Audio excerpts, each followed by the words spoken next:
Neon lights flickered erratically, casting an eerie glow over the rain-soaked streets of Neo-Verdun.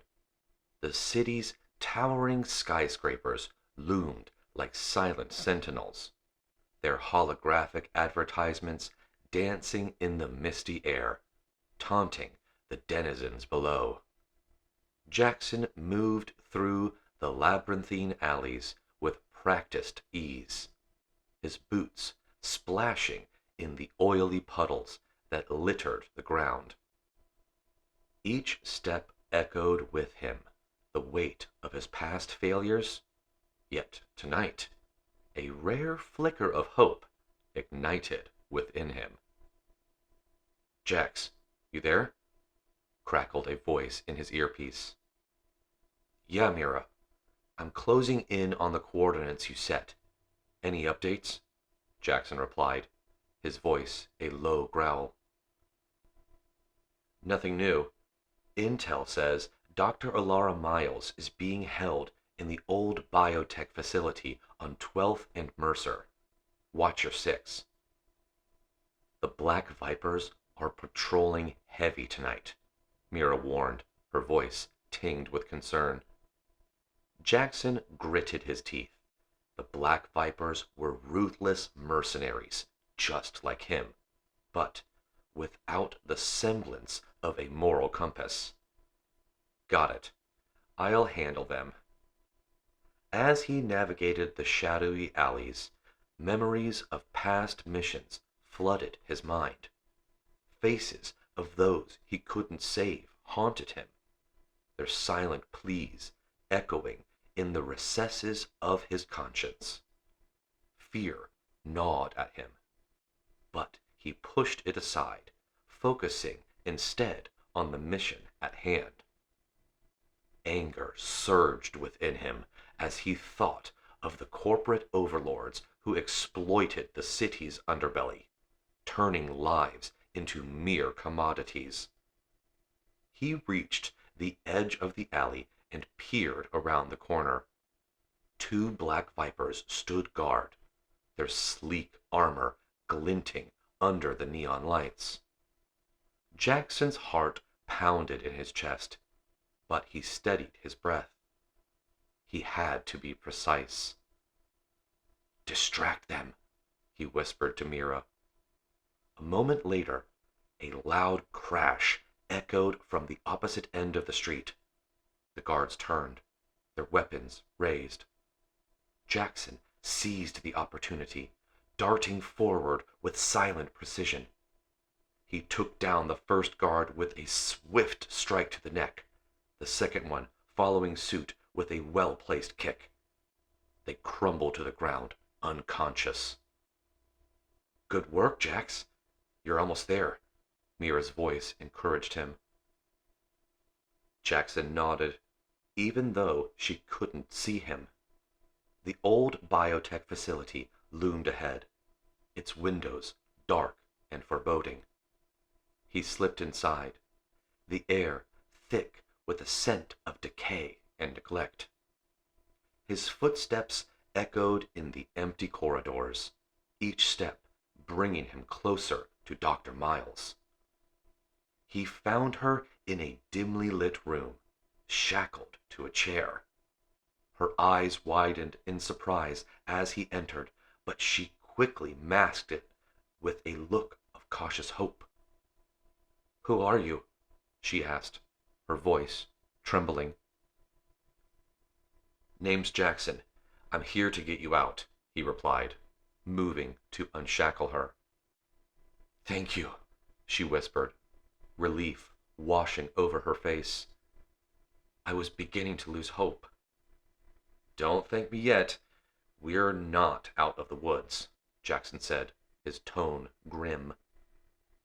As they made their way through the facility, Jackson's mind raced. He could feel the tension mounting, the stakes higher than ever. The city pulsed with danger, but his resolve was unwavering. He was driven by a complex blend of desperation and the faint glimmer of joy at the prospect of making a difference. They reached the exit, but their relief was short-lived. A squad of black vipers blocked their path, their leader stepping forward with a sneer. "Going somewhere, Jackson?" the leader taunted. Jackson's hand instinctively went to his weapon. "Step aside, Kane. I don't want to hurt you." Kane laughed, a cold, mirthless sound. "You and what army? You're outnumbered and outgunned." Jackson glanced at Dr. Miles. Her eyes filled with fear and anticipation. He couldn't fail her. Not this time. "I don't need an army," he said, his voice steady. "Just a little luck." With lightning speed, Jackson drew his weapon and fired, the laser beam striking Kane's shoulder. The leader snarled in pain, but Jackson didn't hesitate.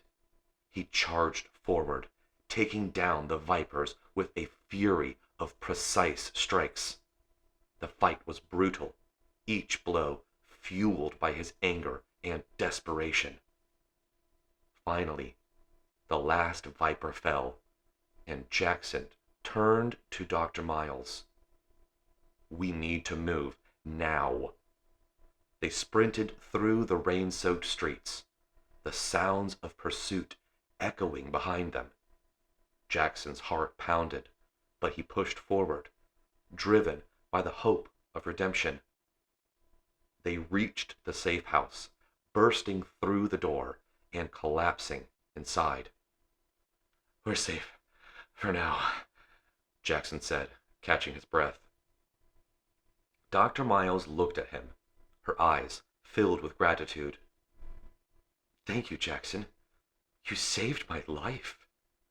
Jackson nodded, a rare smile tugging at his lips. "Just doing my job." But deep down, he knew it was more than that. For the first time in a long time, he felt a glimmer of hope. The city was still a dangerous place, but tonight, he made a difference, and that was enough to keep him going. As the night wore on, Jackson sat in the dimly lit room, the weight of his past and the fragile anticipation of redemption swirling within him.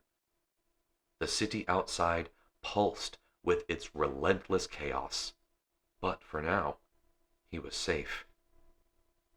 He had saved Dr. Miles, and in doing so, he had taken a step towards redeeming himself. The hours passed slowly, each one bringing a new wave of emotions. Jackson found himself grappling with his tumultuous feelings, the fear of failure, and anger at the injustice he witnessed, and the rare flicker of hope that tonight had brought. He knew the road ahead would be fraught with danger, but he also knew he was not alone. He had Mira, and Dr. Miles, and maybe, just maybe, he could make a difference. The first light of dawn began to creep through the window, casting a soft glow over the room. Jackson stood, stretching his weary muscles. He looked at Dr. Miles, who was asleep on the makeshift bed, her face peaceful. "We'll get you somewhere safe," he whispered, more to himself than her.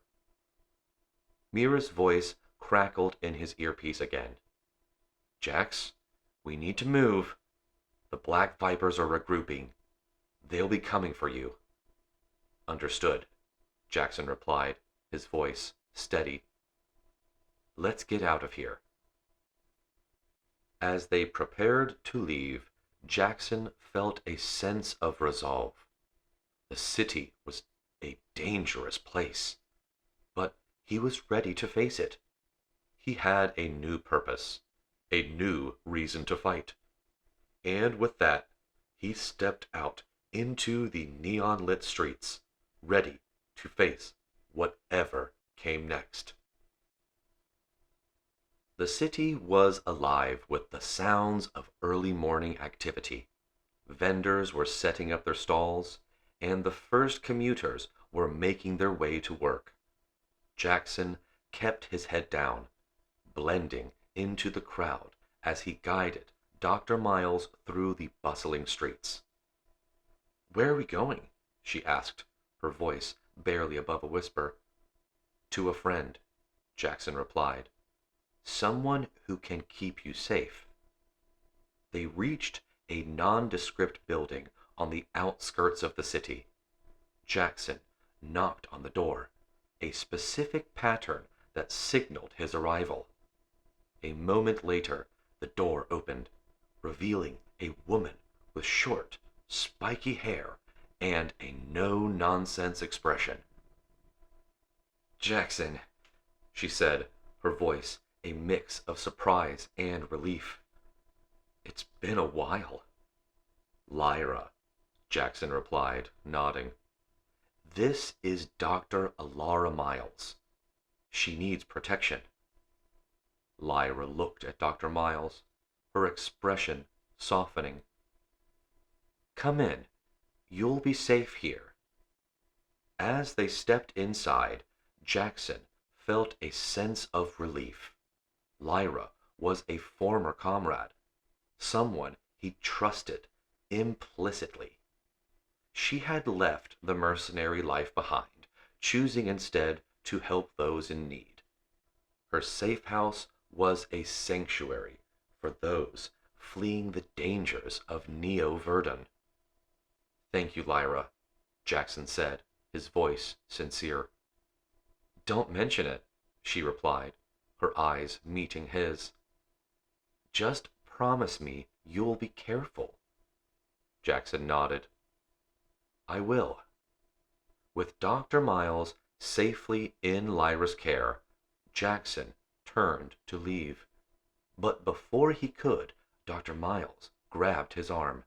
"Wait," she said, her eyes searching his. "Why did you save me?" Jackson paused, considering his answer. "Because it was the right thing to do," he said finally. Dr. Miles nodded, a small smile tugging at her lips. "Thank you, Jackson. I won't forget this." Jackson returned her smile, a rare warmth spreading through him. "Neither will I." As he stepped back into the neon-lit streets, Jackson felt a renewed sense of purpose. The city was still a dangerous place, filled with chaos and corruption. But he knew he could make a difference. He had saved Dr. Miles, and he would continue to fight for those who couldn't fight for themselves. The days turned into weeks, and Jackson found himself taking on more missions, each one driven by his desire to help others. He worked closely with Mira, their partnership growing stronger with each passing day. Together, they took on the corporate overlords, freeing those who were exploited and bringing a semblance of justice to the city's underbelly. But the Black Vipers were not to be underestimated. They continued to hunt Jackson, their leader Kane vowing revenge for the humiliation he had suffered. Jackson knew it was only a matter of time before they clashed again. One night, as Jackson patrolled the streets, he received a distress call from Mira. "Jax, I need your help," she said, her voice urgent. "I've been cornered by the Black Vipers. I'm at the old warehouse on 5th and Elm." "Hang tight, Mira. I'm on my way," Jackson replied, his heart pounding. He raced through the city, his mind filled with fear and determination. He couldn't lose Mira. She was his partner, his friend. He reached the warehouse, bursting through the door with his weapon drawn. Inside, he found Mira surrounded by black vipers, her back pressed against the wall. Kane stood in front of her, a smug grin on his face. "Well, well, if it isn't Jackson," Kane taunted. "Come to join the party?" "Let her go, Kane," Jackson said, his voice steady. Kane laughed. "And why would I do that?" Jackson's eyes narrowed. "Because if you don't, I'll make sure you regret it." With a fierce battle cry, Jackson charged forward, taking down the vipers with a flurry of precise strikes. The fight was brutal, but Jackson's determination fueled his every move. Finally, he stood face to face with Kane. "This ends now," Jackson said, his voice filled with anger. Kane sneered. "You're outnumbered, Jackson. You can't win." But Jackson didn't back down. He fought with everything he had, his movements fueled by his desire to protect Mira. In the end, he emerged victorious, Kane lying defeated at his feet. "You should have stayed out of this," Jackson said, his voice cold. Kane looked up at him, his expression a mix of fear and hatred. "This isn't over, Jackson. I'll get you for this." Jackson shook his head. "No, Kane. It's over." With Kane defeated, Jackson turned to Mira, helping her to her feet.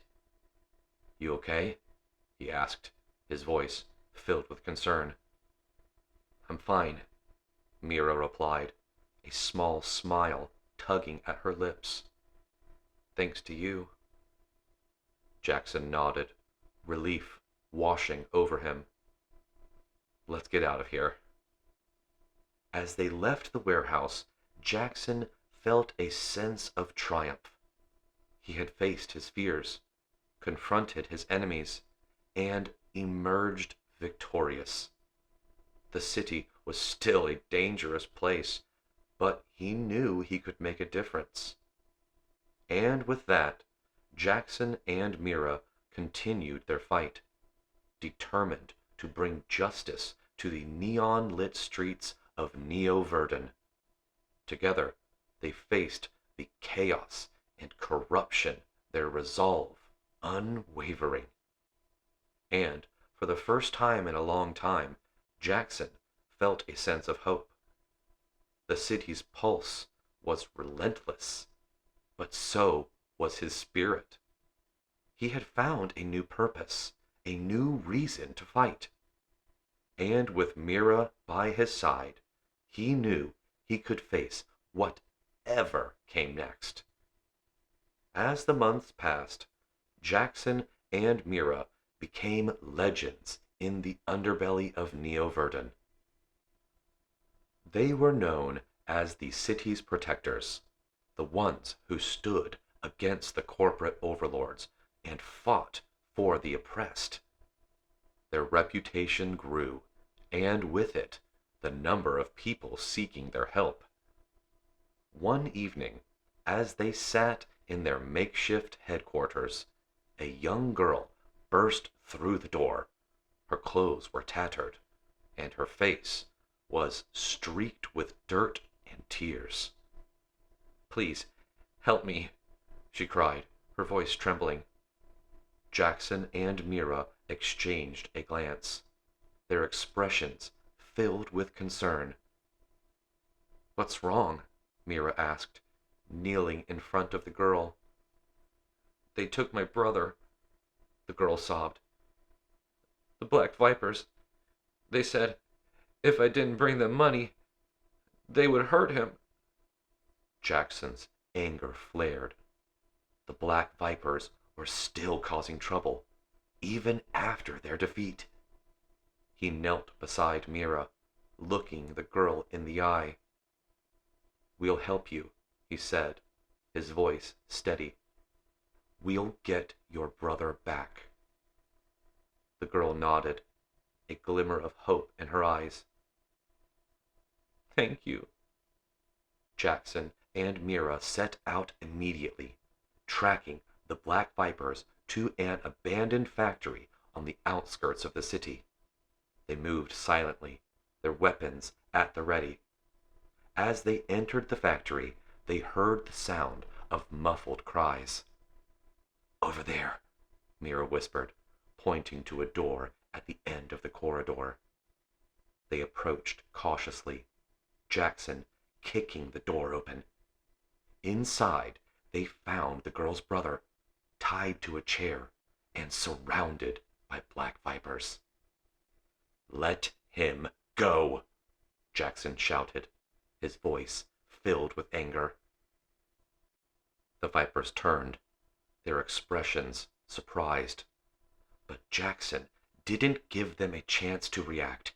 He charged forward, taking them down with a fury of precise strikes. Mira followed suit, her movements swift and deadly. Finally, the last Viper fell, and Jackson untied the boy, helping him to his feet. "Are you okay?" he asked, his voice filled with concern.